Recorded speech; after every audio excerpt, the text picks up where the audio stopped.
नमस्ते मित्रों, यह है पीएच नेटवर्क। मैं हूं प्रदीप हूँ। आशा करता हूं कि आप सभी ठीक होंगे, स्वस्थ होंगे। ईश्वर से यही प्रार्थना पुनः कि आप खुश रहें। आज सुप्रीम कोर्ट में जस्टिस वर्मा ने एक जो याचिका दायर की थी कि उसके खिलाफ जो इम्पीचमेंट प्रोसेस है उसके खिलाफ उसको रुकवाया जाए। उन्होंने ये लॉजिक दिया था कि सुप्रीम कोर्ट की जो कमेटी जस्टिस खन्ना ने जो रिकमेंडेशन की थी वो गलत थी, इसलिए मुझे इम्पीच नहीं किया जा सकता और मैं इसमें इन्वॉल्व भी नहीं था। इस सिलसिले में मैं सिर्फ 2-3 बातें कहना चाहूँगा।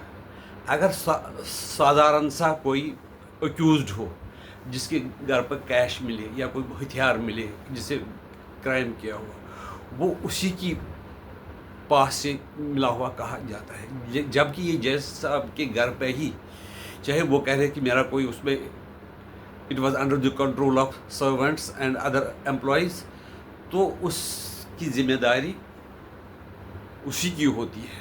या तो उनको साबित करना पड़ेगा कि ये किसी और ने रखा, नहीं तो तब तक ये माना जाएगा। कोई भी डिसीजन आप कोर्ट का देखिए तो उसमें ये जो माना जाता है कि उसके आपके घर से एक्यूज का कोई सामान, कोई कैश वगैरह निकले, कोई हथियार निकले, तो वो उसी का माना जाता है। दूसरी बात है, अगर उनको पता है कि अगर ये 2 लाख से ज़्यादा आप कैश घर पर नहीं रख सकते, ये सब जानते हैं। ये सुप्रीम कोर्ट के, हाई कोर्ट की जस्टिस है, बड़े वरिष्ठ जज रहे, वकील भी रहे हैं, तो इनको नहीं पता था कि अगर हमारे घर में इतना कैश है क्या मैं रख सकता हूँ, मैंने इसको बैंक में क्यों नहीं जमा करवा दिया। मैंने पहले कैश लिया किससे? कैश में तो ट्रांजैक्शन हो ही नहीं सकता अबव सम लिमिट, लेकिन उसने ऐसे बड़े कैश का ट्रांजैक्शन बिना ही बैंक के कैसे किया, यानी कि सब कुछ जान। अगर आम आदमी को ये कहे, वो कहे कि जी मैं अनपढ़ हूँ, मुझे नहीं पता है कि कैश में ट्रांजैक्शन नहीं करना चाहिए, तो मैंने कैश में पैसे लिए हैं। लेकिन एक हाई कोर्ट के जज हैं जो कि डिसीजन देते, जिन्होंने हज़ारों डिसीजन दिए होते हैं, जिनको पता होता है कि क्या कानून है क्या कानून नहीं है, तो इसलिए ये जज का ये उसके पास घर पर कैश होना, इसमें ये तो उनकी इन्वॉल्वमेंट लगती है।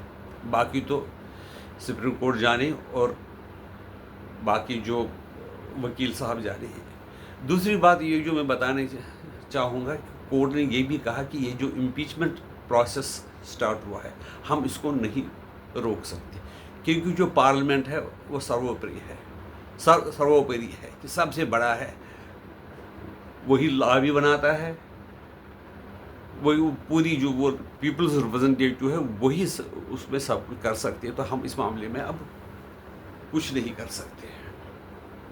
वो कमेटी का भी जो गठन किया जाएगा, वो जो लोकसभा के स्पीकर है, वो राज्यसभा के उप सभापति है, वही तय करेंगे और वो कमेटी के सामने वो पेश होंगे। तो अगर वो साबित कर पाएंगे कि ये मेरा नहीं है, तो उनको छोड़ा, उनके खिलाफ ये इम्पीचमेंट कार्रवाई नहीं की जाएगी। और ये भी बताया जाता है, जो कमेटी पूर्व जो चीफ जस्टिस संजीव खन्ना ने, उन्होंने हाई कोर्ट के 3 जजों की कमेटी बनाई थी, उन्होंने साबित कर दिया, उन्होंने ये दिया कि हाँ जी कैश इनका ही है। तो इस पर ये सुप्रीम कोर्ट को कोई आश्चर्य नहीं होगा कि ये बात झूठ है। दूसरी बात यह है कि हम जानते हैं कि अगर चाहे सरकारी मुलाजिम हो या ऑटोनोमस बॉडी में जो अपॉइंटिंग अथॉरिटी होता है, वो डिसिप्लिनरी अथॉरिटी भी हो सकता है।